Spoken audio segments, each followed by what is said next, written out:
Olá, pessoal, tudo bem?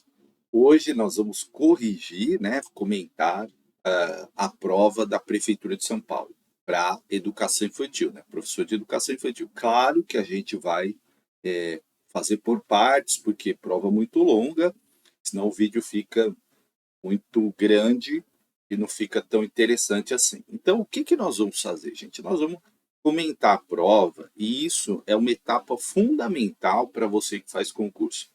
Como que eu consegui várias aprovações dessa maneira? Toda a prova que eu terminava, quando tinha alguém corrigindo, eu ia lá, assistia, via os comentários, via, nossa, errei isso aqui, podia ter errado, né? Então, com isso eu fui aperfeiçoando e aí passei a ser aprovado em vários concursos. Recentemente, eu não vinha tendo bom desempenho nas provas de supervisor. Fiz exatamente isso. Os meus 3 últimos resultados de supervisor foi segundo em Santana, segundo em Peruíbe e 11º em Barueri. Barueri, inclusive, já convocado. Então, a gente vai aperfeiçoando. Por isso que é importante essa etapa da gente entender o que a gente errou, o que a gente acertou, né, para reforçar.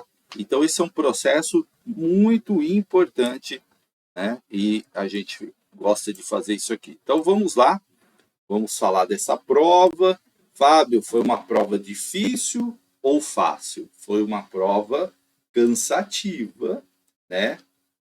Uma prova de um nível, vamos dizer assim, médio, né? Não foi tão fácil, mas também não foi tão impossível, mas foi um nível bom de prova, né? Então, professor de educação infantil, nós vamos falar da primeira parte. E a questão número 1, né, ela faz o seguinte, lembrando que se você quiser colaborar com o canal, tem aí o Valeu, tem o Pix lá, tá bom? Então vamos lá. Cidadãos que ocupam cargos públicos no país devem obedecer às normas específicas, tais como as estabelecidas pela Constituição da República Federativa do Brasil, 1988, em suas disposições gerais para a administração pública.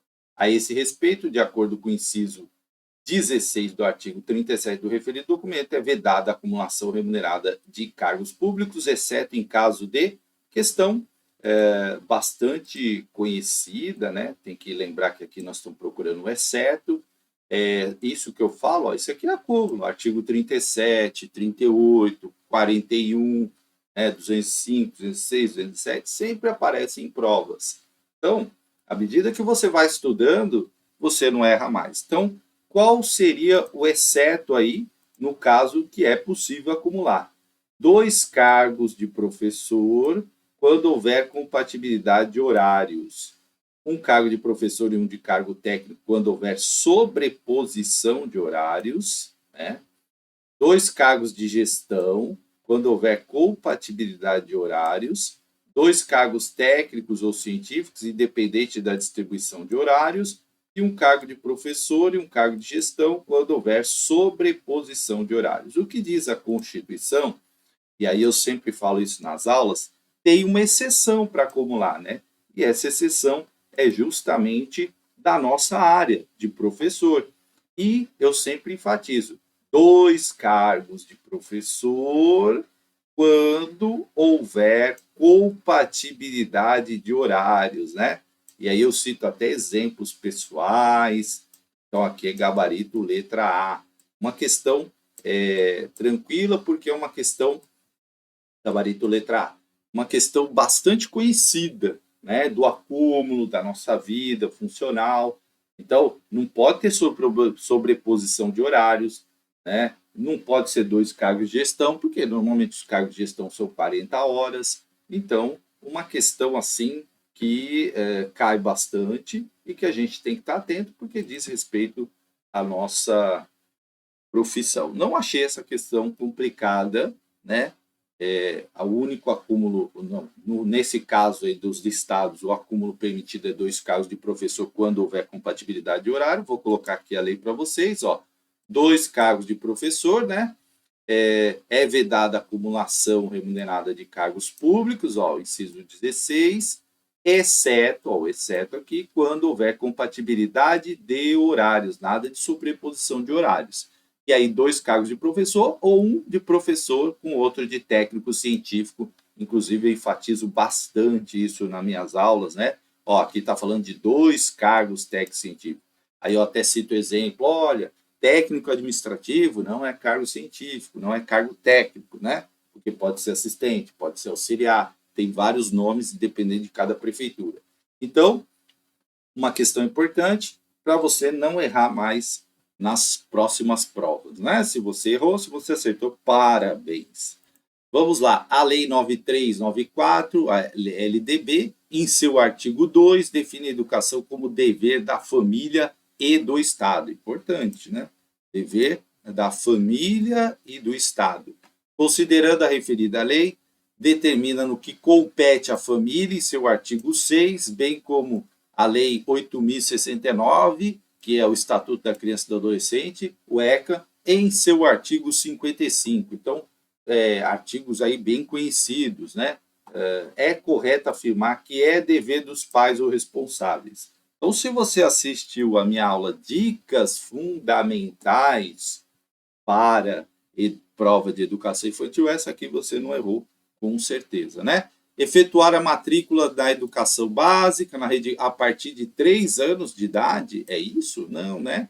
Não é 3 anos de idade. Creche não é obrigatória. Garantir a formação das crianças na educação básica, na rede regular de ensino, sistema equivalente a partir dos 5 anos de idade? Não, né? A obrigatoriedade começa com 4 anos, né? Obrigatoriedade na pré-escola, já tem que matricular, 4 anos. Efetuar a matrícula das crianças na rede regular de ensino a partir dos 4 anos de idade? Exatamente isso. Exatamente isso. A partir dos 4 anos de idade é obrigatória a matrícula. Está lá na minha aula. Dicas essenciais para a prova do ensino infantil, da educação infantil. Né? Garantia da formação da rede regular de ensino a partir dos 2 anos de idade? Não. A creche ela é ofertada, né? Mas ela não é obrigatória. E garantir a formação das crianças na educação infantil a partir dos 3 anos de idade na rede regular do ensino fundamental, a partir dos 6 anos, na rede regular de ensino?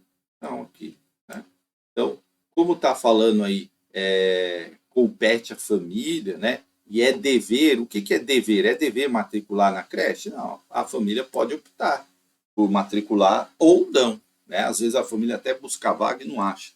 Mas na pré-escola é obrigatório, direito público subjetivo, né? Qualquer pessoa pode acionar os poderes aí para garantir esse direito. A partir dos 4 anos, a educação é obrigatória. Portanto, qual é o dever da família? Né? Matricular a criança, dever dos pais, né? Então é bom enfatizar isso. Às vezes as pessoas vão lá na escola, vai a tia, o primo, né? Aí fala assim, eu quero fazer a matrícula. Não, é o pai ou a mãe ou o responsável. Se a pessoa tiver lá um documento que é responsável, isso é dever, é obrigação. Então, eu não posso, que eu trabalho, é dever a gente cumpre, né? Então, C de casa, certo? Bom, 3, né? 3 eu achei uma questão que poderia dar dificuldade para as pessoas. Ela fala da língua brasileira de sinais, que é reconhecida como meio legal de comunicação e expressão desde quando foi sancionada a Lei 10.436. Conforme o parágrafo do artigo 4 da referida lei, ficou então estabelecido que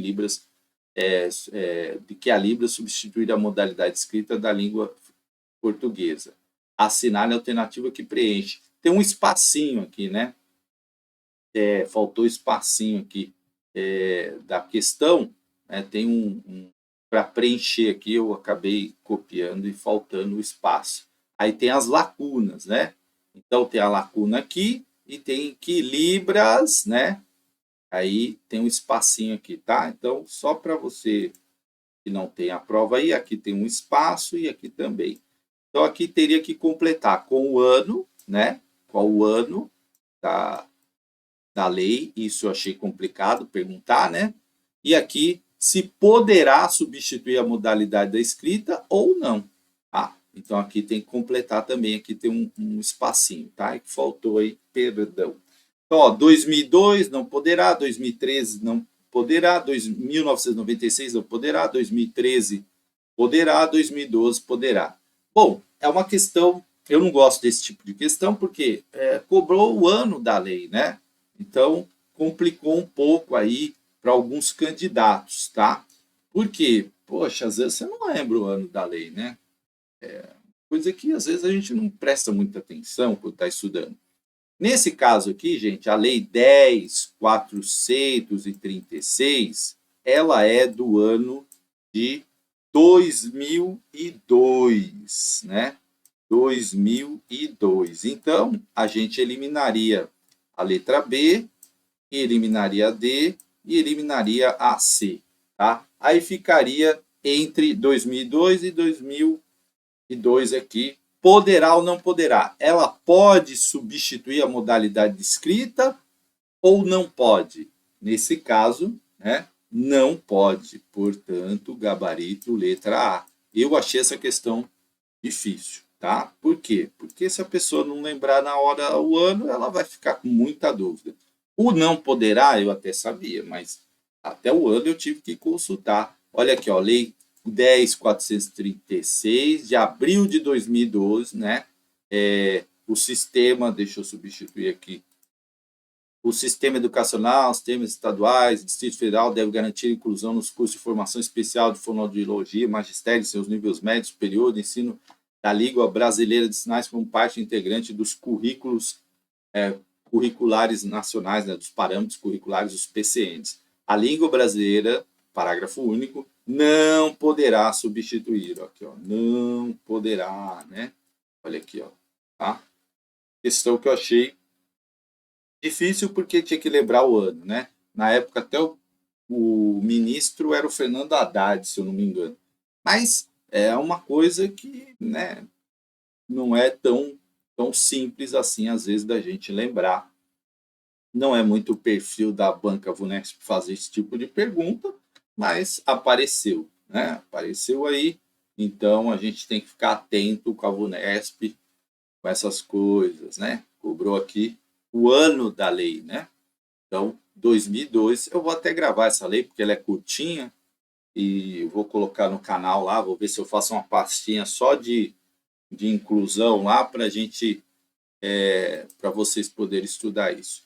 Essa questão aqui, eu também achei ela difícil e complicada. Essa aqui eu não esqueci de botar o negócio aqui, ó. O artigo 26A da Lei de Diretriz e Base da Educação foi incluído em 2003 pela Lei 10.639, né? E posteriormente alterado pela Lei 11.645. A principal novidade incorporada ao referido artigo pela legislação de 2008 é a como conteúdo obrigatório dos estabelecimentos de ensino fundamental e ensino médio público e privados. Assinale a alternativa que preenche corretamente a coluna. A banca aqui, ela é uma pergunta que ela fala da lei 10.639, né, que fala do ensino da história e cultura afro-brasileira, e depois fala da 11.645, que também fala da história e cultura afro-brasileira, porém, né, ela coloca a cultura indígena. Eu entendi a questão, mas eu achei que a banca dificultou aqui, porque fez uma confusão ali. Tudo bem, exclusão, essas aqui a gente elimina de cara, né? Exclusão da educação religiosa, não tem nada a ver isso aqui. Moral e cívica também não tem nada a ver. Inclusão e cultura e história quilombola não aparece assim, né? Então a gente já eliminaria. Agora aqui, ó, ficaria... será que ele está falando da Afro? Porque a 10.639 é da Afro, né? A 11.645 também fala, só que aí a banca, né, queria, na verdade, dizer que a inclusão aqui é da história e cultura indígena, letra B. Mas muito candidato confundiu com a A. Muito. Eu achei que a banca aqui podia... Foi uma pergunta capciosa, vamos dizer assim, né? Se você... porque é muito fácil, depois que a gente está aqui, a gente responder. Obviamente, tranquilo, analisando, pensando. Sim, a banca... É que na hora da prova, você está ali, fazendo a prova, lendo um monte de coisa, preocupado com o tempo, né? Numa sala às vezes quente. Então, às vezes você tem pressa de responder. Você bateu o olho 10.639, 11.645, História e Cultura Afro-Brasileira, né? Às vezes a pessoa vai na ânsia de responder e aí responde errado. É uma questão que você às vezes nem está tranquilo. Vai falar, não, mas aí, peraí, ele falou da 10, mas ele não está querendo dizer.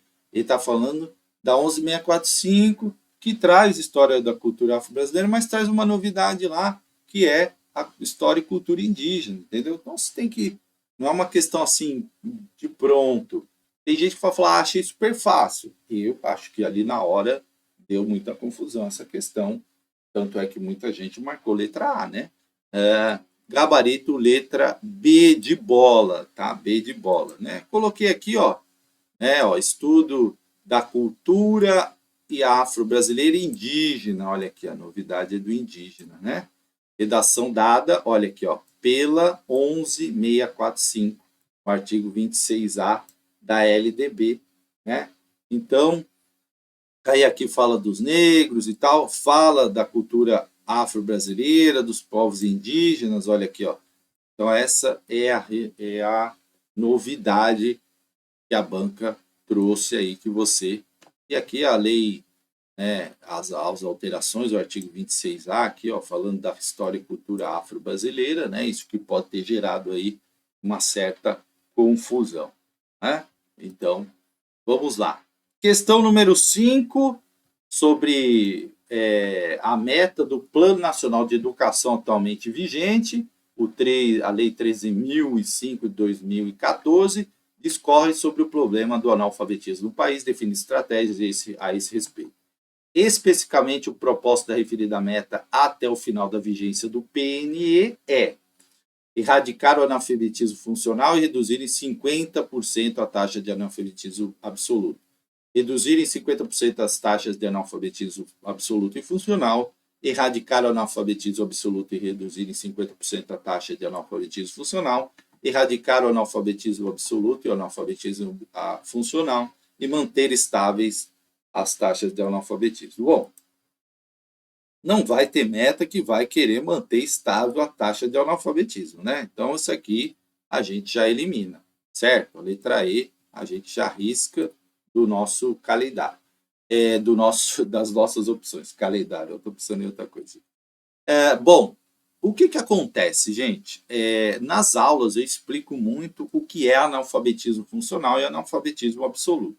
O analfabetismo absoluto é aquele que a pessoa não sabe ler e escrever, não reconhece as letras e tal.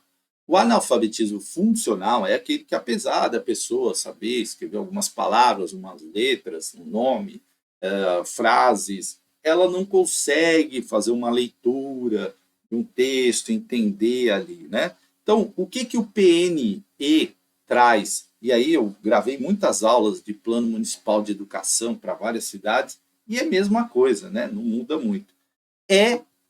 Dos objetivos é erradicar o analfabetismo absoluto, tá? Erradicar o analfabetismo absoluto, não funcional. E não é reduzir em 50% também aqui, tá? Então a gente já eliminaria, e esse erradicar o analfabetismo absoluto e funcional também não é. Então é reduzir em 50% a taxa de analfabetismo funcional, é o que está no Plano Nacional de Educação para até 2024. Lembrando que os planos são decenais, né? Então, até 2024, essa é a meta. Letra C, de casa, né? Se você tivesse essa noção do que é analfabetismo absoluto e funcional, você, né? Por que não é 50% aqui? Reduzir e tal. O analfabetismo no Brasil, eu não lembro dados assim, mas deve estar em torno de 6%, sim, pouco, né? O absoluto, tá? O funcional é mais alto. Eu não lembro os dados.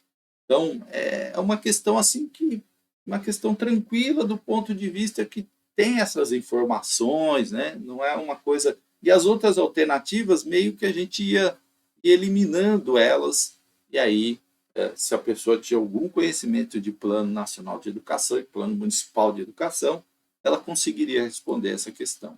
Tá? Então, gabarito, letra C de casa, né? Olha aqui, ó, meta, né?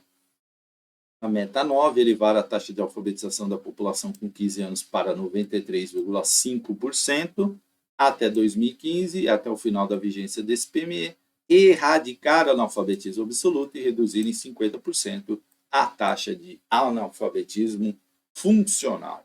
Uma questão aí tranquila. Vamos para número 6. Número 6 aqui. Banca, olha lá, né? Só estamos no começo. Assinale a alternativa que apresenta uma definição correta de um dos públicos-alvos da educação especial, conforme a Política Nacional de Educação Especial, na perspectiva da educação inclusiva, publicada pelo Ministério da Educação em 2008. Essas provas da VUNESP, as referências são sempre muito boas, né? Então, isso sempre é bem tranquilo. Vamos lá. Alunos com transtornos globais de desenvolvimento apresentam quadros isolados ou combinados de dislexia, disortografia, disgrafia, descalculia, transtorno de atenção e hiperatividade, entre outros. Alunos com transtornos funcionais específicos apresentam alterações qualitativas das interações sociais recíprocas e na comunicação, com repertório de interesses e atividades restritos, estereotipado e repetitivo. Alunos com distorção na idade séria apresentam atraso significativo do desempenho escolar, com decorrência de dificuldades de aprendizagem, déficit intelectual proveniente ou não de situação de vulnerabilidade social.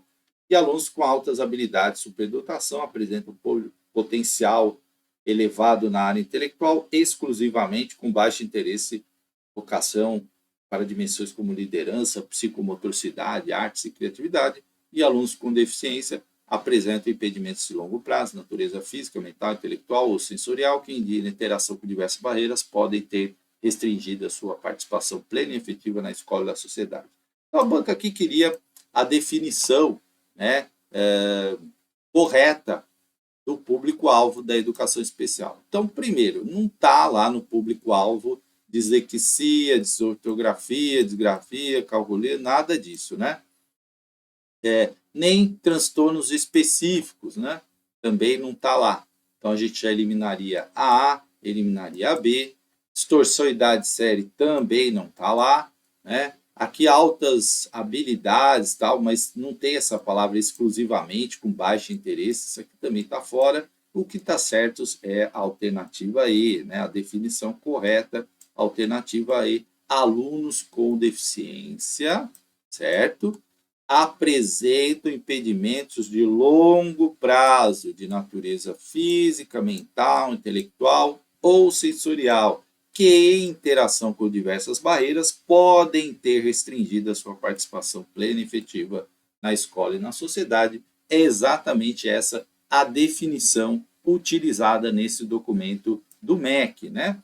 Então, letra E de escola é o gabarito. Também uma questão que a gente ia eliminando as outras ali, não tem, como eu falo, né? Aqui é fácil, né? Na hora da prova, obviamente, as dificuldades são maiores para qualquer pessoa, tá? Quando você está corrigindo, está mais tranquilo, você está em casa, ligou o ar-condicionado, né? Ou ventilador, enfim. Então, na sala de aula é outra pressão, é outra coisa, mas aqui é a alternativa E, né? Com calma, para não esquecer aí, alunos com deficiência são aqueles que apresentam impedimentos de longo prazo, né? Que contato com barreiras, isso pode restringir a participação deles, tá? Não entra aí a dislexia, distortografia, disgrafia, descalculia, distorção de idade séria, isso não entra nesse público-alvo da educação especial, ok? 6, letra E, de escola, né? Olha aqui, ó.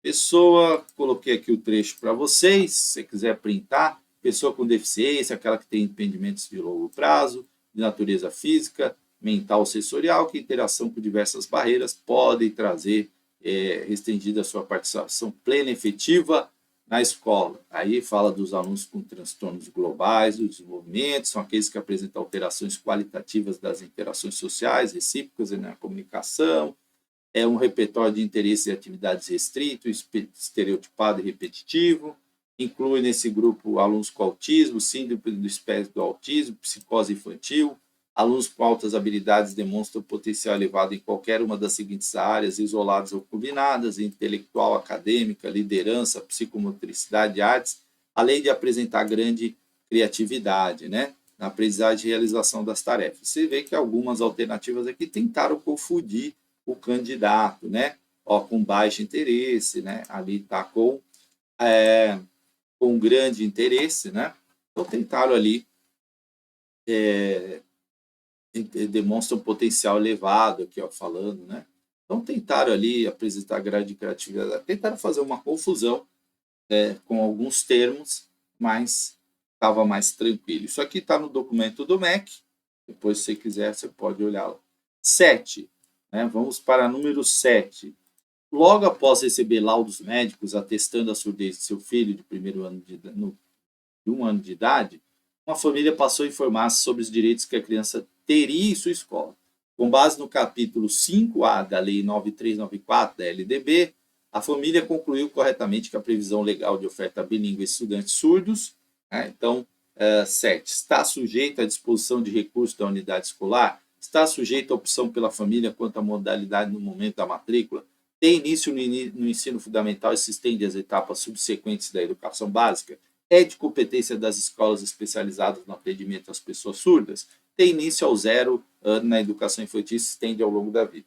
Muita gente pergunta, Fábio, como que eu decoro lei? Você não decora lei, você entende lei. Então, o que você entende? É uma coisa que eu sempre falo.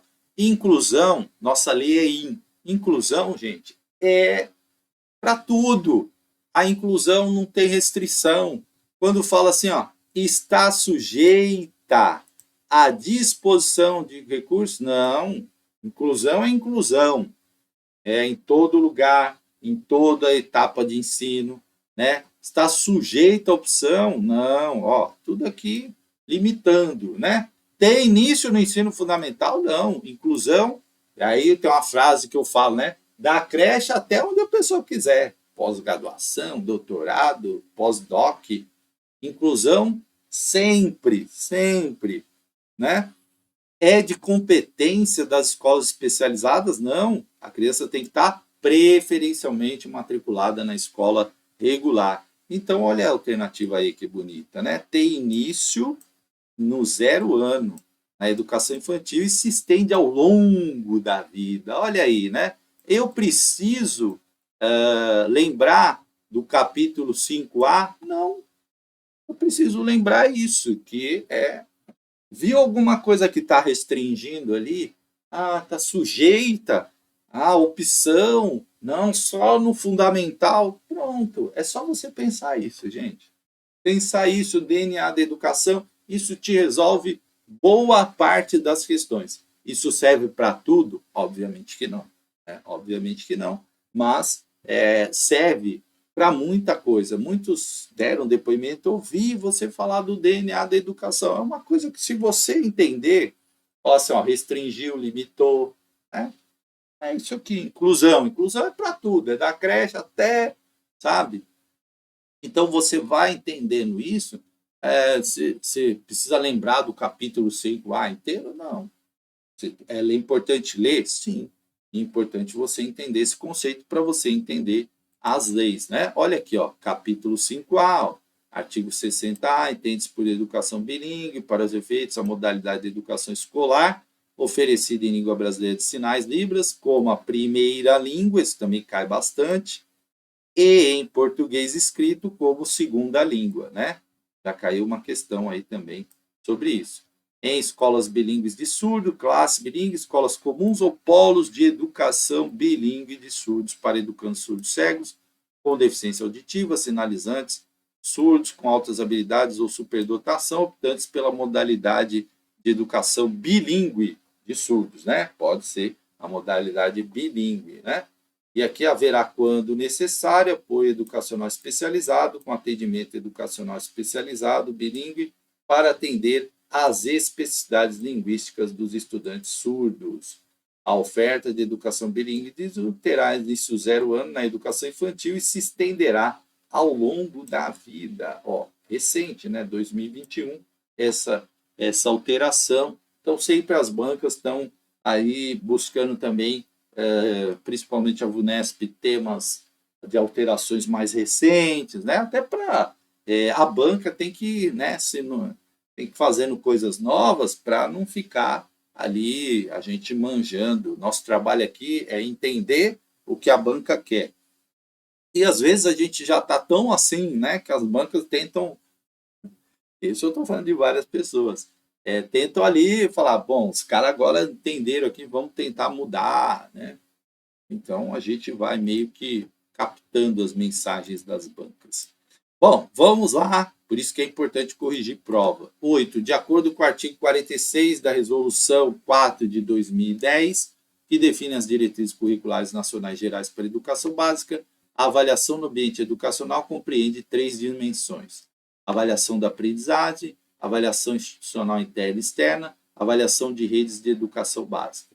Com relação à primeira dessas dimensões, considerando que determinam os artigos subsequentes da referida resolução, o objetivo de promoção, tá? Então aqui ela está falando do objetivo de promoção. Aplica-se a todas as etapas, independente do ano de cada escola? B. Não se aplica a nenhuma das etapas da educação básica, independente do regime de progressão adotado? Aplica-se a todas as etapas da educação básica, mas apenas aos anos que encerram ciclos? Não se aplica, né? Não se aplica à educação infantil, mesmo se tratando em acesso ao ensino fundamental, e aplica-se apenas às instituições que não adotam o regime de progressão continuada. Quando eu li essa questão da primeira vez, eu não me atentei muito aqui, ó, né? Porque eu li rápido para tentar fazer a correção, mas aqui está claro, se é objetivo de promoção, gente, aonde que não tem promoção, que eu vivo falando, né? Os mandamentos da educação infantil, né? Não reprovarás, não promoverás, porque isso não existe na educação infantil. Então é lógico que aqui é letra D de dado, né? No começo eu fiquei até assim meio com essa questão, falei, nossa, mas tal, mas aí está claro aqui, letra D de dado, né? Porque fala de objetivo de promoção, tá? Eu coloquei aqui o artigo 46, né? 3 dimensões básicas: avaliação da aprendizagem, avaliação institucional interna e externa e das redes de educação básica. Depois tem aqui, né? Também a avaliação da aprendizagem no artigo 47, e aqui fala: a avaliação da educação infantil é realizada mediante acompanhamento e registro do desenvolvimento da criança, sem o objetivo de promoção, mesmo em se tratando do acesso ao ensino fundamental. Portanto, parágrafo 3 aqui, ó, tá lá na seção avaliação da aprendizagem, se você quiser dar uma olhada lá. Importante isso aí, né? Aí fala aqui, ó, quando fala do ensino fundamental, predominando o quantitativo, né? O qualitativo, né? Sobre o quantitativo, mas aqui fala sobre o quantitativo e classificatório, adota uma estratégia de progressão individual e contínua que favorece o crescimento do educando, preservando a qualidade necessária para a sua formação, sendo organizada de acordo com a regra comum. E ali falou muito, né, de quando fala aqui, ó, não se aplica nenhuma etapa, claro que se aplica, né? A todas as etapas não, porque a gente viu aqui que não se aplica a educação infantil, certo? E apenas as que adotam o regime de progressão continuada, não, também, certo? Então, gabarito letra D de dado, né? Gabarito letra D de dado. Importante você ler isso aqui, tá? 9, desculpa. O parecer CNECB 2 refere-se à abrangência das diretrizes curriculares nacionais para a educação das relações étnico-raciais e para o ensino de história e cultura afro-brasileira e africana. Eu sempre falo nas aulas que a VUNESP gosta muito desse tema, relações étnicas, né? Relações étnicas, ela gosta muito desse tema. É um tema que cai bastante, então é algo para você já, ó, ficar bem ligado para as próximas provas, né? Relação aí o parecer 2 de 2007. Então vamos lá.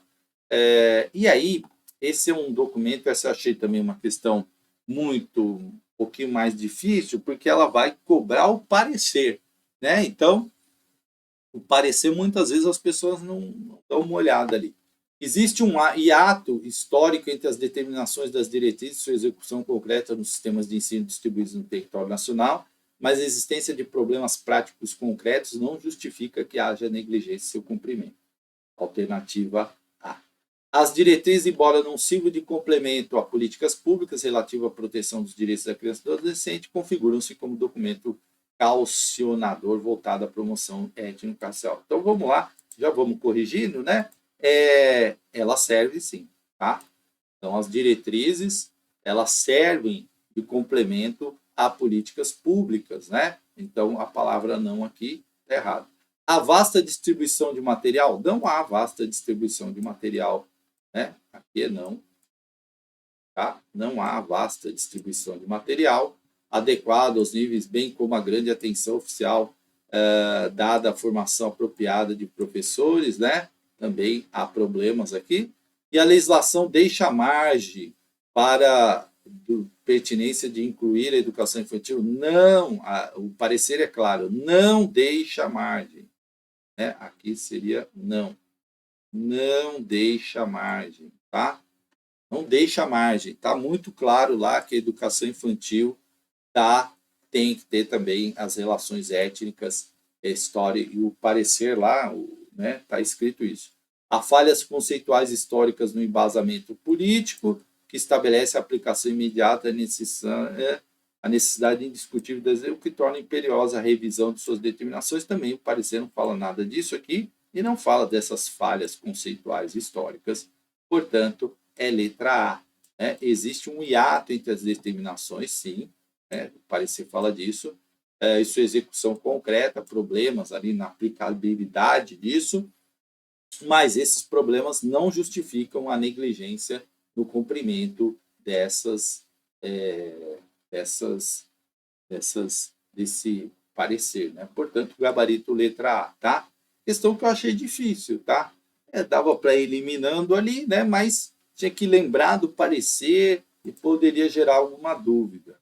Olha aqui, ó, gabarito letra A, ó, a persistência, né? Trouxe o trecho aqui, ó. Desse ato pode resultar em prejuízo à celeridade do processo da construção de uma efetiva igualdade étnico-racial na educação brasileira, atrasando a oportunidade histórica conquistada pela sociedade, em especial pelas populações negras e demais grupos populacionais historicamente discriminados de verem as suas especificidades culturais, suas identidades, seus sistemas filosóficos, suas artes, seu conjunto de valores relacionais, suas religiões e celebrações, seus heróis míticos e históricos, seus homens e mulheres e crianças não serem retratados e representados em materiais didáticos, órgãos, instituições e práticas de modo pejorativo, desrespeitoso e tal. Mesmo a existência de problemas práticos concretos em alguns casos, possa dificultar o cumprimento integral das determinações, dentre eles, salvo as louváveis exceções conhecidas, ainda a escassa produção de material didático, ó, escassa, e ali fala de vasto, né? Então é escasso, né? Não é vasto, de qualidade adequada aos níveis, assim como a insuficiente atenção dada ao processo de formação, aí lá também fala do processo de formação, né? Que também é insuficiente. Não, olha aqui, ó, não se pode transigir com qualquer evidência de descaso do seu cumprimento, nem tampouco tolerar a inoperância diante de qualquer obstáculo. Está lá no parecer, portanto, gabarito letra A, né, de amor, como a gente viu aí. Mas eu achei essa questão um pouco mais complicada. Bom, vamos para as questões aqui que falam muito de São Paulo, artigo 207 da Lei Orgânica do Município de São Paulo, refere-se ao uso do prédio escolar municipal e de suas instalações. A esse respeito, assinale a alternativa correta. É permitido o uso pela comunidade do prédio escolar e de suas instalações apenas durante a semana e nos períodos regulares de atividade letiva, nos períodos regulares de atividade letiva na forma da lei. É permitido o uso de pré-escolares e suas instalações para atividades de ensino privado? Epa! Se é público, pode ensino privado? Não, né? E aqui, Durante a semana e nos períodos regulares também não, né? Período regular não, né? É vedado o uso de todo prédio escolar de suas instalações que não seja destinadas a atividades curriculares? Não, não é isso que fala a lei orgânica, né? Não é proibido, não. É permitido o uso pela comunidade do prédio escolar de suas instalações durante os fins de semana, férias escolares e feriados na forma da lei? Sim, gabarito letra D, né? É permitido de acordo com a lei orgânica. Olha aqui, ó, apenas é uma palavra restritiva, né? Eu falo para você que a lei não curte muito as palavras restritivas na educação, e é facultada à gestão escolar a autonomia da seção do prédio, suas instalações, tanto quanto à iniciativa privada, já vimos que não, né? Iniciativa privada não. Portanto, letra D. É um artigo aí tranquilo. A gente chegou a comentar isso, né, no canal, falar do uso que é permitido pela comunidade durante os finais de semana, férias escolares e feriados, na forma da lei, certo? Artigo 207. Olha aquele aqui bonitinho para você. O município permitirá o uso pela comunidade do prédio escolar e suas instalações durante os fins de semana, feriados na forma da lei. É vedada a cessão do prédio e suas instalações para o funcionamento de ensino privado de qualquer natureza. Gabarito letra D. Cuidado. 11. De acordo com o artigo 15 do decreto 54453, que fixa as atribuições dos profissionais da educação de São Paulo, que integram as equipes escolares das unidades educacionais da rede municipal de ensino, assinale a alternativa que indica corretamente o profissional responsável pela seguinte atribuição: discutir com os alunos e com os pais responsáveis as propostas de trabalho da unidade, formas de acompanhamento da vida escolar e procedimentos adotados na avaliação das crianças, de jovens e adultos. Aquele que não leu esse documento certamente errou essa questão, né? Aquele que leu, prestou atenção, né? Ali eu gravei para alguns cursos, né, esse documento. Ele que prestou atenção, porque muita gente marcou coordenador pedagógico, né? Mas não é. Certo? Não é coordenador pedagógico, não é agente escolar, não é assistente de gestão pública, não é o diretor, é o professor, né? Tá lá do docente, gabarito letra B. Eu sei que muita gente confundiu essa aqui, mas aqui, ó, atribuições da equipe docente, dos professores. Olha aqui o inciso 8, discutir com os alunos, pais e educadores, proposta de trabalho da educacional, formas de acompanhamento da vida escolar, procedimentos adotados na avaliação de jovens, crianças e adultos, né? Eu troquei aqui, crianças, jovens e adultos. Artigo 15, né? Então, deste decreto, eu sei que muita gente acabou confundindo essa, normal, tá? Não é nada desesperador, é uma questão que muita gente errou, certo? Questão que muita gente erra, é bom, é tranquilo, porque eu vou tomar uma aguinha, porque fica mais, né, ali. O ruim é quando a gente erra uma questão fácil, aí que é ruim. O professor Samuel, ao assumir seu cargo em uma unidade da Rede Municipal de Educação de São Paulo, soube que o diretor da escola estava afastado por motivos de saúde. Em sua chegada à instituição, Samuel foi recebido por Jussara, que, conforme previsto suas atribuições legais, estava substituindo o diretor. Em conformidade com o artigo 8 do decreto 54453, que fica as atribuições profissionais de São Paulo que integram as equipes escolares das unidades educacionais da Rede Municipal de Ensino de São Paulo, é correto afirmar que o cargo de Jussara que atribui a substituição do diretor é auxiliar técnico de educação, supervisor escolar, assistente diretor de escola, coordenador pedagógico ou professor efetiva. Aqui também cobrou, né, a função dela, está substituindo o diretor, então ela é o quê? Assistente de diretor da escola. Gabarito letra C, essa aqui foi mais tranquila, né? Mais tranquila, é claro que não é supervisor, é claro que não é auxiliar técnico, é claro que não é coordenadora, nem a professora efetiva. Gabarito letra C, questão pouco mais tranquila aí, né? A própria questão disso, estava substituindo ali, foi receber, ó, atribuições do assistente diretor, substituir o diretor em seus impedimentos legais, responder pela gestão da escola, gabarito letra C. Questão mais tranquilinha, né? Mais objetiva e tal. O decreto 54452, aliás, da legislação de São Paulo foi muito objetiva, né? institui o Programa de Reorganização Curricular Administrativa, Ampliação e Fortalecimento da Rede Municipal, também denominado Programa Mais Educação São Paulo, Educação para Todos, Currículo Paulistano, Diário de Classe, Município Educador. Não, Diário de Classe não, né? Município Educador também não, Currículo Paulistano também não, é o Programa Mais Educação São Paulo. Eu falei nas aulas também, né? Gabarito 13 é letra A.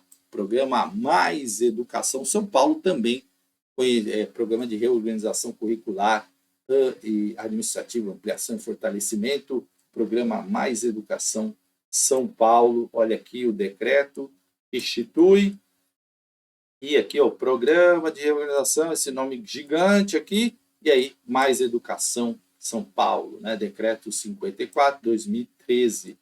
Tranquilo também. Olha, essa aqui eu cheguei a comentar na minha aula, eu lembro. No início do ano letivo, a professora Bianca passou a integrar a Comissão de Mediação de Conflito, a CMC, no Centro de Educação Infantil que trabalha no município de São Paulo. Logo na primeira semana, atuando na comissão, questão da VUNESP, sempre tem uma historinha, né?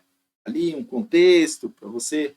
Ela recebeu a queixa de um colega professor sobre um conflito grave que ele vinha tendo com outro professor. Ao consultar o decreto 56560, 2015, que regulamenta a criação do CMC nas escolas, especificamente seu artigo 2, seu parágrafo 2, Bianca compreendeu que o conflito envolvendo os dois professores está excluído da competência da CMC, que apenas atua em conflitos envolvendo exclusivamente estudantes. Previsto na competência da CMC, que atua em conflitos envolvendo toda a comunidade escolar. Previsto na competência da CMC, por envolver exclusivamente profissionais de educação. Previsto na comissão da competência que atua em conflitos envolvendo estudantes, professores e servidores. Excluído da competência por envolver exclusivamente profissionais de educação. Comentei isso com vocês, né? Então vamos lá. Por que não é a letra A? Porque a CMC não envolve só estudantes, né? Ela envolve conflito estudante-professor, estudante-gestor, né? Ela atua em conflitos envolvendo toda a comunidade escolar. Nesse caso aí, a gente está tratando aqui do artigo 2, parágrafo 2, não é esta alternativa, né? Previsto a competência por envolver exclusivamente profissionais de educação? Não, né? Porque só tem profissional de educação aqui, é por isso que está fora. E atua em conflitos estudantes, professores, servidores? Não, nesse caso não está na competência, né? Não está na competência também da CMC, porque envolve exclusivamente profissionais da educação, e eu comentei com vocês que para isso existe o Estatuto do Servidor, né? Estatuto do Magistério, portanto o gabarito E. Eu lembro que eu comentei isso, eu falei, quando é 2 professores, aí não, porque existe a nossa legislação, tal. Então, a 14, gabarito letra E, de escola, né? Tá aqui, parágrafo único, se eu não me... Não é parágrafo único. Olha aqui, exclui-se do conceito do caput o conflito que envolva exclusivamente profissionais da educação, ao qual deverá ser aplicado a legislação pertinente à matéria. Falei isso na aula, espero que vocês tenham lembrado, né? Espero. Vamos lá. Bom, número 15. Vamos à questão número 15. Luiz, de 8 anos de idade, com origem paraguaia, chegou com seus pais à cidade de São Paulo há alguns meses. Estando fora de seu país de origem, uma situação social com algumas vulnerabilidades, a família de Luiz tem enfrentado dificuldades para regularizar a documentação exigida no Brasil. No que se refere à matrícula escolar de Luiz, considerando que determina o artigo 19 do Decreto 57533 de 2016, que regulamenta a política municipal para a população migrante, é correto afirmar: A. Como imigrante, o Luiz deve seguir as normativas aplicáveis à população local, estando submetido aos mesmos procedimentos burocráticos exigidos para a matrícula escolar dos cidadãos brasileiros. Professor, como é que eu vou decorar todos esses decretos? Não, você tem que decorar a base da legislação e da educação. E quando a gente fala de inclusão, vocês lembram que eu falei? Incluir todos, né? Você acha que uma pessoa que está vulnerável, veio de outro país, está com dificuldade, o município vai criar barreiras para ele se matricular? Lógico que não, né? Portanto, A letra A já está fora porque ela fala, ó, que tem que submeter os mesmos procedimentos burocráticos. Não, o cara está vindo de fora, está numa situação de vulnerabilidade. As dificuldades na matrícula dependerão do tipo de documento faltante, já que a lei prevê flexibilização, mas não na comprovação das atividades certificados escolares do país de origem, não, ó, também está criando aqui dificuldade aqui, ó, já vamos eliminar, né? A impossibilidade de comprovação da documentação não é obstáculo para o juiz, pois a legislação prevê desburocratização dos procedimentos e a adaptação do sistema para garantir a inscrição do migrante nos estabelecimentos. Perfeito, ó. Prevê a desburocratização, adaptação, para incluir, para colocar ele na escola, né? Facilitar a vida dele. Letra C. Gente, é isso. Isso que você tem. Ó, aqui está de omitir, ó, dentre os direitos dele, de omitir sua nacionalidade de seus pais no ato da matrícula a fim de evitar discriminação. O que desobriga, não tem nada que omitir, não. Que isso? Sem a comprovação da documentação dos estudos prévios, Luiz não é elegível à matrícula escolar, restringindo, ela vai ficar fora da escola. Então, gente, assim que a gente faz questões, né? A gente entende o DNA da lei, né? O DNA da lei, DNA da educação, e aí, sabe, ó, tá, o cara veio de fora, está em situação vulnerável.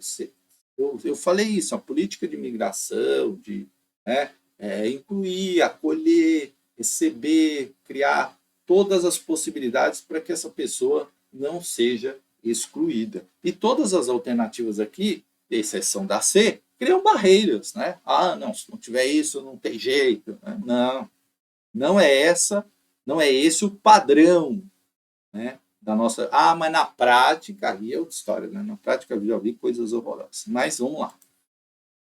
Aqui, ó, é garantido a todas as crianças, adolescentes e adultos imigrantes o direito à educação por meio do ingresso, permanência e terminalidade, não constituindo obstáculo ao exercício desse direito a impossibilidade de comprovação documental, né? Aí está aqui, ó, cabe que a Secretaria desburocratizar os procedimentos e adaptar os sistemas a garantir a inscrição da população imigrante, flexibilizar a documentação exigida, né, a facilitar o reconhecimento das atividades escolares, orientar a realização no ato da matrícula de análise e classificação que tem em conta as peculiaridades do aluno imigrante, particularmente relacionadas à língua portuguesa e possíveis diferenças de conteúdo do sistema de ensino de origem, de modo a permitir o acesso, compatibilidade em todos os seus estudos. Ó.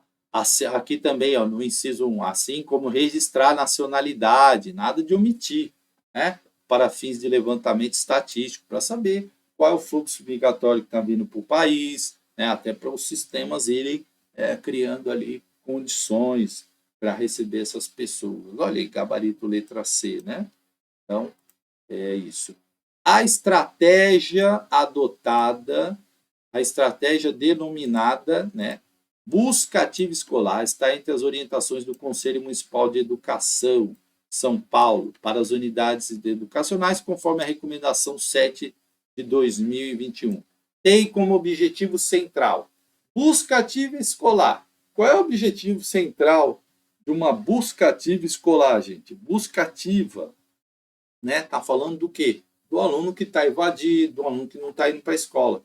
Tem a ver com bullying, identificação, potenciais agressores e vítimas de bullying? Não, esse não é o objetivo central dessa, pode ser da CMC, por exemplo, né?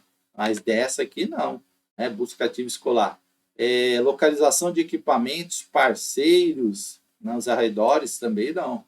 Participação ativa na unidade na busca de crianças desaparecidas também não, né? Não é para tanto assim, né? Desaparecida, né? Prevenção e do abandono e evasão escolar, sim, né? A busca ativa, ela quer o quê? Ela quer prevenir que a criança tenha abandone a escola ou seja um caso de evasão. Formação de competências ligadas ao senso crítico e investigativo, não. Portanto, o gabarito letra D de dado, né? Olha aqui, ó, o Conselho Municipal de Educação órgão normativo e deliberativo com incumbência de propor encaminhamentos para o funcionamento do sistema de educação, sistema municipal, no uso de suas atribuições, propõe orientações para que as unidades elaborem seus planos de ação para assegurar a localização, acesso e permanência de todos os estudantes, considerando os dados de sua relação e as condições de aprendizagem, retenção, abandono e a evasão, efetivando ações de busca ativa escolar. Beleza, né? Essa também tranquila ali, sem eliminando e, obviamente, chegaria na resposta, tá? 17, vamos ver aqui, ó. Laura, uma menina de 7 anos de idade, tem paralisia cerebral, condição em que seu caso oferece limitações de sua autonomia para locomoção, alimentação e higiene.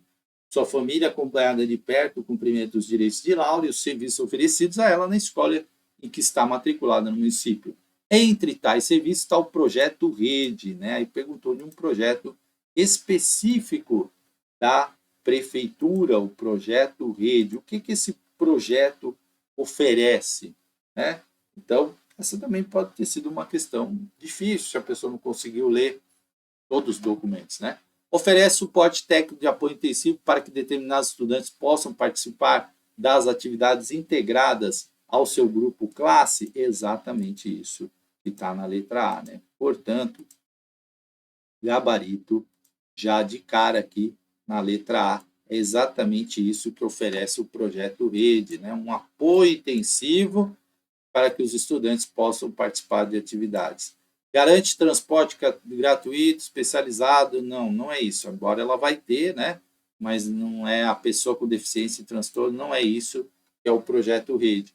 Conecta uma rede intersetorial, cadastro, serviços municipais voltado às pessoas, também não é a C, né? Não é esse o objetivo do projeto Rede. Prevê inclusão digital de estudantes com deficiência e transtornos por meio de tecnologia, não. Inclui pessoas com limitações motoras entre o sistema de sinal SUS e articulação, também não. Projeto Rede já definido aí na letra A, certo? É um suporte técnico de apoio intensivo para que os estudantes possam participar, né? Determinados estudantes possam participar aí. E está aqui, ó, projeto Rede. Para quem tiver dúvida, o projeto Rede, que trata o CAPT, tem como objetivo oferecer aos estudantes ou educandos com deficiência aqueles transtornos globais regularmente matriculados na rede municipal de ensino e que não apresentam autonomia para locomoção, alimentação, o caso da Laura, né, higiene. Veja que a Laura tem paralisia cerebral, limitações de autonomia e locomoção, alimentação e higiene, né? Então está aqui caracterizado os serviços de suporte de apoio intensivo necessários para que possa organizar e participar efetivamente das unidades, né? Das atividades desenvolvidas, né? Então é o caso da Laura aí da questão alternativa A. A instrução normativa SME 20 de 2020 estabelece procedimentos para comunicar ao Conselho Tutelar e Vara da Infância e Juventude os casos de suspeita ou confirmação de violência a bebê, crianças e adolescentes matriculados na rede de ensino. O documento apresenta como parâmetro uma relação de conceitos previstos diversas formas de violência que podem ser praticadas contra os estudantes. Os conceitos previstos no documento são nomeadamente, né? Então ele queria saber aí quais são as violências que estão citadas no documento, certo? Então vamos lá. Violência verbal, tem violência tecnológica, violência relacional? Não. Então não tem essa coisa aqui da violência tecnológica. Na B, trabalho infantil, tem lá, tá ok. Violência química, tem. Violência autoinfligida, tem, entre outros. Parece ser a certa, né? Violência física e psicológica, exclusivamente, ó, palavra que limita, elimina. Violência física, exclusivamente, palavra que elimina, restringe. Violência física, exclusivamente, ó, palavra que restringe, né? Apareceu o ex, você já desconfia, né? Ex só dá problema. Brincadeira. Tem gente que se dá bem com ex, né? Mas ex normalmente é ex, né? Então, olha só. B, né? De bola. A, B de bola, né? Apareceu ex, gente. Se apareceu o in é bom, né? O in é bom. Ex é complicado. B de bola, tá? Olha aqui, ó. Eu coloquei, tem vários, né? não coloquei todos, obviamente. Olha aqui, o artigo 8, né? Aí tem a violência física, tem a violência química, tem a violência psicológica, tem outros itens da violência psicológica, né? A violência física causa sofrimento físico, agressões, tal. A química, né? Drogas, dopar a criança, enfim. A psicológica, agressões, humilhações. A violência sexual, a institucional, né? Que é aquela que eu expliquei na aula do poder público, né? Que ali às vezes deixa de atender. A negligência, que caiu, né, na dissertativa, a violência negligencial, aquela que não tem cuidado, que não alimenta a criança, que não dá banho, né, que não cuida da criança. Essa é negligencial. A violência entre as próprias crianças, né, o bullying, inclusive foi aprovada agora recentemente pelo presidente Lula, que o bullying virou crime, né, o bullying e o cyberbullying. Então foi crime, passa a ser crime. Agora é um crime realmente a prática do bullying ou do cyberbullying, né? Foi sancionada acho que ontem, não lembro, nesse final de semana ou na sexta, enfim, não lembro, mas foi agorinha, estou gravando esse vídeo aqui de hoje, dia 16, acho que foi dia 15, mas foi sancionada a lei que torna o bullying e o cyberbullying como crime, tá? Violência autoinfligida, né? Aquela manifestação de desejo suicida, autoagressões, automutilação, a violência estrutural, né? Restrição aos direitos básicos aí de alimentação, saúde e educação, e o trabalho infantil, que é qualquer trabalho, inclusive o doméstico. Aí dentro daquela forma que eu falei, o que é um trabalho doméstico? Uma criança vai e lava uma louça. Isso é trabalho doméstico? Não. Ajudou uma mãe ali, lavou uma louça, guardou um negócio, arrumou sua cama, isso não é trabalho doméstico. Agora, a criança que chega da escola, aí tem que ir lá todo dia, lava a louça, arruma a casa, né? Chega meio-dia da escola, ela começa a trabalhar até 6 horas da tarde, 7 horas, lava banheiro, lava quintal, todo dia. Isso é trabalho doméstico. Né? A criança colaborar é uma coisa, porque se ela é criança, ela tem que ter o tempo dela brincar, ela tem que ter o tempo dela ler, dela fazer a lição, dela se divertir. Se ela tem o dia inteiro ocupado, Fábio, isso não acontece. Acontece sim. Tem crianças que são tratadas como empregadas domésticas, né? Inclusive aliciadas por famílias, né? Inclusive eu acabei de ler um livro sobre isso. A família pega uma criança lá que está numa situação de vulnerabilidade, numa área carente e tal, leva para casa, diz, não, nós vamos cuidar, e a menina é que passa a roupa, é que lava a roupa, é que cuida das coisas, é que bota o café, então ela é uma trabalhadora, só que ela é uma trabalhadora sem remuneração. Ela trabalha porque a família compra uma roupinha, dá um dinheiro para ela comprar, mas ela não é remunerada. Então é um trabalho escravo.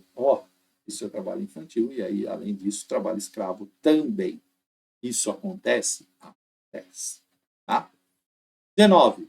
A política paulistana de educação especial na perspectiva da educação inclusiva, instituída pelo decreto 5379, que segue, entre outros, o princípio do currículo emancipatório inclusivo, relevante organizador da ação pedagógica, na perspectiva da assegurando que as práticas, habilidades, costumes, crenças e valores da vida cotidiana dos educandos e educandas sejam articuladas ao assinale a alternativa que preenche corretamente, respectivamente, as colunas, né? Então, vamos lá. Assistencialidade, na perspectiva da assistencialidade, não, né? Não. Da disciplinaridade, também não. Da individualidade, não. Né? Essa ação pedagógica da sociabilidade, opa, aí você podia ficar na dúvida, né? Então vamos ver aqui, saber relacional a gente já elimina, saber formal também, conhecimento familiar também, conhecimento popular, não, né? E não. Portanto, letra E. É na integralidade. Olha o IN aqui, Educação é IN. Você ouviu falar isso na prova? Educação é IN. Apareceu IN. Gabarito, letra E de escola, né? E de escola, tá? Apareceu IN, completa aqui, ó, na perspectiva da integralidade, assegurando as práticas, habilidades, costumes e valores cotidianos dos educandos e educandas sejam articulados ao saber acadêmico. Tá? Então, perfeito, aí completou também uma questão que dava ali para ir eliminando e tranquilo. Ó. Currículo emancipatório, inclusive, relevante à ação pedagógica na perspectiva da integralidade, olha aqui a palavra, assegurando as práticas, habilidades, costumes, crenças articulados ao saber acadêmico. Olha aqui. Né? E, para finalizar essa primeira etapa, a instrução normativa 24 de 2023 ampliou a abrangência do Programa São Paulo Integral, o SPI, que tem como objetivo a principal promoção de experiências pedagógicas visando a consecução da educação integral por meio da expansão do tempo e permanência dos estudantes na escola de forma qualificada. A referida ampliação, conforme o artigo 2 do documento, tem como prioridade as turmas da educação infantil, do primeiro ciclo de alfabetização, do ensino médio, dos anos finais, ou maior distorção séria. Uma pergunta objetiva também, né? Opa! É claro que aqui está falando da letra B, né? O programa lá, a descrição do programa, fala que a prioridade são as turmas do primeiro ano do ciclo de alfabetização. Portanto, letra B é uma questão objetiva, não tem muito... Está lá, ó, artigo 2, ampliação tem como prioridade as turmas do primeiro ano do ciclo de alfabetização. Esse é o tipo da pergunta que, se a pessoa não leu o documento, ela ia ter muita dificuldade de responder, né? Porque é uma pergunta bem objetiva. Certo? Gente, aí foi isso. Se você quer que esta aula continue, né? A gente sempre faz aquilo que o povo quer. Ah, não quero, professor. Tal. Aí, porque tem a parte, né?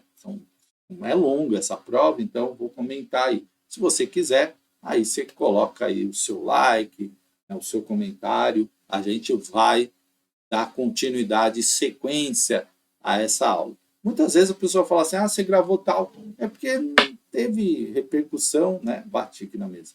Não teve interesse, aí as pessoas às vezes não querem aquele vídeo, né? Então, certo? Grande abraço e até a próxima.